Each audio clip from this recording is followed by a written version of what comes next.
I've just started reading this book.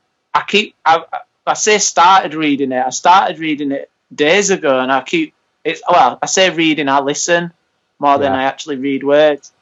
But I keep rewinding chapters because it's called The Science of Storytelling, and it's by a guy called Will Storr.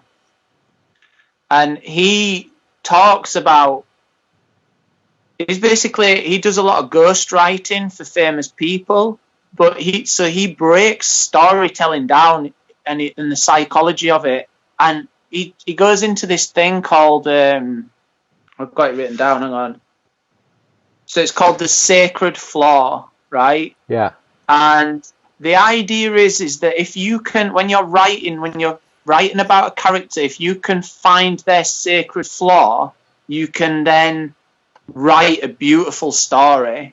Because without that sacred flaw, without understanding it, you would never be able to like capture people's imagination. And it's really interesting because as you're listening to the book, you start to think about yourself as a character and your past, and then you start to look for your sacred flaw. It's phenomenal, man. It's pretty clever. It's really, really cool. I've written it down. I was actually the next. Do you know what? Give me the details because after this, because I'll put it in the description again below. Because one of the next questions that I had was, outside of those 5 things that you do, I was going to say, give us a book or a podcast that you're listening to right now, or both. So you've already given us a book, which is that one. So I will get that and I'll link it in the comments. But what are you listening to as well? What sort of things are you listening to inspire you on a daily basis? Okay. I pick and choose, man. Like, I listened to a lot of London Real, and then I kind of stopped listening to him as much because he was podcasting a few people that I was like, I don't really want those messages putting into my head. But I really like him. I think he's got some amazing content. So London Real, Joe Rogan, again, depends who he's got on if I listen. Yeah. One person and this is probably going to get you a load of thumbs down on your channel, mate. Go on. Russell Brand? Yeah, Russell Brand, man. Like, I have listened to 1 or 2 podcasts as well myself before, and whilst, there's a big percentage of stuff that Russell Brand comes out with, like you say, it's controversial, but, at the end of the day, there's some gold in there. Oh, mate, the way that man speaks, the way he articulates himself. Absolutely. He did like a YouTube video of just him talking head. No, there's no cuts in it. It's just him talking about his cat dying. And it is the most beautiful bit of speech. It's like, this guy is so good at just like letting it flow. Yeah. And so I listen to him mainly because I love the way he speaks. Yeah, some of the things he comes out with, I'm a bit like, whoa, it's a bit far out. Like, but isn't it worth listening to just to come away with one video like that was obviously powerful, isn't it? Yeah. Yeah. As well, though, I mean, even with the Russell Brand stuff and him himself, like, that takes a lot of work. You're not just born. You're not just born like that. That takes dedication and time and effort to be able to relive that in a way that you can just tell it like that, like you say in a video with no cuts, obviously about an emotional subject, that could quite easily have you, in tears, whatever.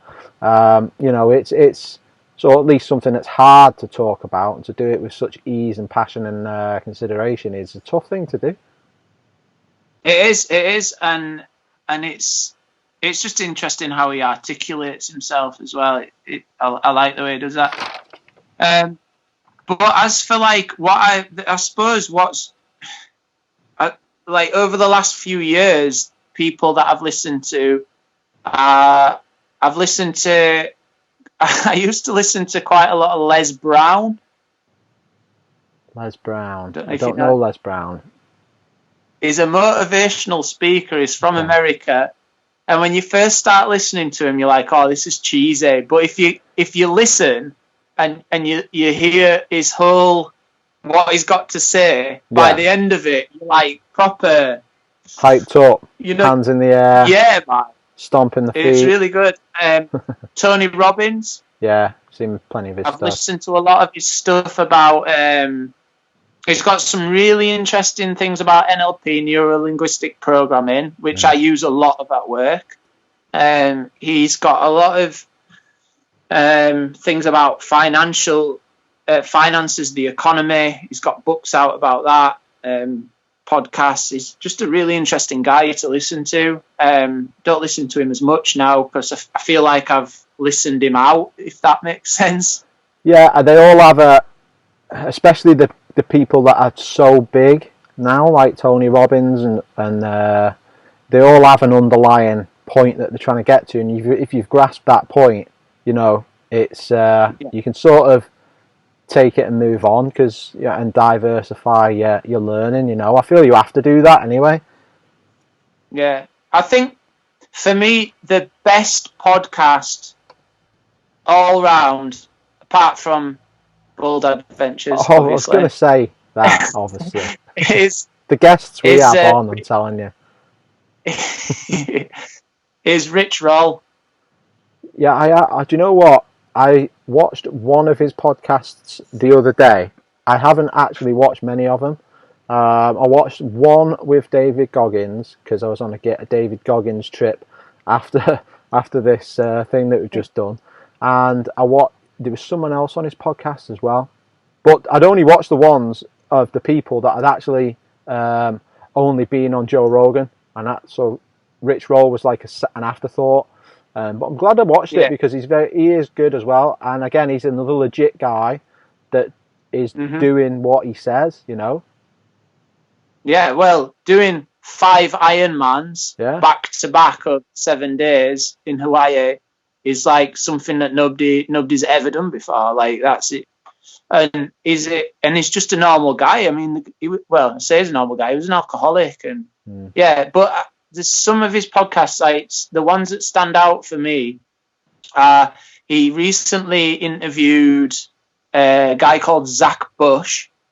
If you haven't listened to that one, Rich Roll and Zach Bush, it's phenomenal. He talks about everything from pesticides to growing a tomato and what nutrition's in a tomato today. Yeah. And it just it really puts things into perspective. Another one that stood out for me is he interviews a doctor. I think there's 2 of them actually. 2 type 1 diabetic doctors who discusses with them about how they've basically done a load of research on blood sugar and what good diet looks like, a good healthy balanced diet looks like. It's a long podcast, but there's so much in it. Like, you come away and you're like, oh, I didn't know any of that. It's really interesting. It's actually quite worrying though, isn't it? The fact that if you showed that to, you showed that to 90% of the population, or they aired it on TV at prime time for 3 hours, how many people would turn around and go, well, that must all be made up because I've never heard that before, It's crazy the fact that, why would you get your information from a source that's only allowed 1 hour per day, or 1 hour in the morning, 1 hour at night, to deliver its information to you in such a way where it has to be cut down because they have to fit so much of it in. And I have this argument all the time with, people, but like you said, it's a different generation, and it is, this stuff wasn't available back then, and unfortunately some parts of the generation aren't able to be turned around. We're in the point where we can be turned around, and the next generation won't have to be turned around, That's it. But we're all guilty of doing that. Like, hiking from Edale to Black Hill in 6 minutes just isn't possible. But on YouTube, definitely is possible. Like, you just condense that beautiful journey into 6 minutes and you're done with it. Yeah. But yeah, what books are you reading? Like, well, do you know, I am the same. I don't read. I listen. I don't read because I struggle to concentrate on the words, and I can't take it in. So I'll start reading, but I'll forget what's been going on, and I'll have to either reread it. I resorted to using a highlighter to go as I was reading, and I came across something that I felt was important. I'd highlight it and I'd carry on, and then if I started to forget what was going on, I'd go back and I'd just look at the highlighted bits, because they were obviously the important bits that I'd highlighted at the time. But I find, like I say, it is very for me, it's very time consuming, whereas other people can just pick up a book and go through it in a day. For me, I can't do it. Whereas listening to podcasts, I like someone to tell me like what it is, and then I can digest it. And I said this to my fiance, not just yesterday. I told her that again. You know, I said I listen to lots of podcasts, but sometimes I'll listen to the same podcast 3 hours long, 3 times in a row. That's 9 hours of time. But by the time I come away from that podcast, again, I'll only do it with something that I'm actually interested in. But I'll come away knowing that I can then go to somebody and explain it properly. I don't want to like you say, get the information in a 10-minute snippet and think I can go and pass that information on, and then someone else passes it on in a 10-minute snippet, and someone else passes it on in a 10-minute snippet. You know, that's just not how it works. But the last book that I did read was 7 Reasons to Come Off. It was either 7 Reasons or 10 Reasons to Come Off Social Media Right Now. Right. Because there was a time, sort of about a year and a half ago, I was on the social media bandwagon. I was trying to post every day. I was writing all the right things and all this, and it was taking time, and I was taking pictures, and I just thought, what is the point in this? It was Instagram and Facebook, and at the time I was actually trying to find a way out of like what I was currently doing for a job, and so I was doing this thing on the side, trying to build like an online business at the time, to sort of create a different life for myself. And it wasn't going to plan, but I was spending loads of time on it, and this was part of it. And I thought, I can't be doing with this. And I seen this book crop up, so I read it, and it went into what they're actually doing with your information and how they're using it against you, really. So I came off it for like a year. I wasn't on social media. I came off Instagram, came off Facebook, and I don't, even to this day, I don't put much personal stuff up anymore. It's more about like, because I want to create like a hiking, the hiking or mountaineering type of business, and I do the sports therapy type stuff as well. Like, I think social media is great and actually essential for like business type stuff, but it's just not necessary for personal stuff at all. No. Unless, again, the only personal stuff I really use it for is for contacting people, because I have people that I know people, my auntie, my uncle, they live in the south of France. They're on it and they communicate, and I've tried contacting them through sort of WhatsApp. Have you got WhatsApp? Have you got Skype? And the easiest thing that everyone has got is Facebook. So, that's one of the, again, it's just for communication and the business stuff, really. I think with the social media thing, like, I think putting personal stuff's on there, but on there is okay, but you have to pick and choose what you put on. I feel like, I think it's another one I listen to is Gary Vaynerchuk. Gary V. Phenomenal, man. Like, and he says this thing, he's like, and it hit me. I was like, wow, this sounds legit. So he says he believes in the future, these systems that we've got now, these companies, like the company that I work for, they only they only know expansion. And when you expand a company, like a business like that, what happens is the value or the ethics, if you like, of the company start to be stretched and contorted. Yeah. And then you start getting a massive turnover of staff naturally. And eventually something will go wrong because you don't have the experience and the skill. And then your company starts to struggle. So what he was saying is this system's dead. Like this system that we're working in, this industrial way, the Industrial Revolution happened, it's had its time, and now it's dead. It's just slowly just taking a while to die off. Yeah. He's saying, but now we've got social media, we've got the internet, we've got these mediums. And he said he feels in the future that when a company or somebody needs a skilled practitioner, they'll be no longer like, we're interviewing, come to the interview and then we'll decide.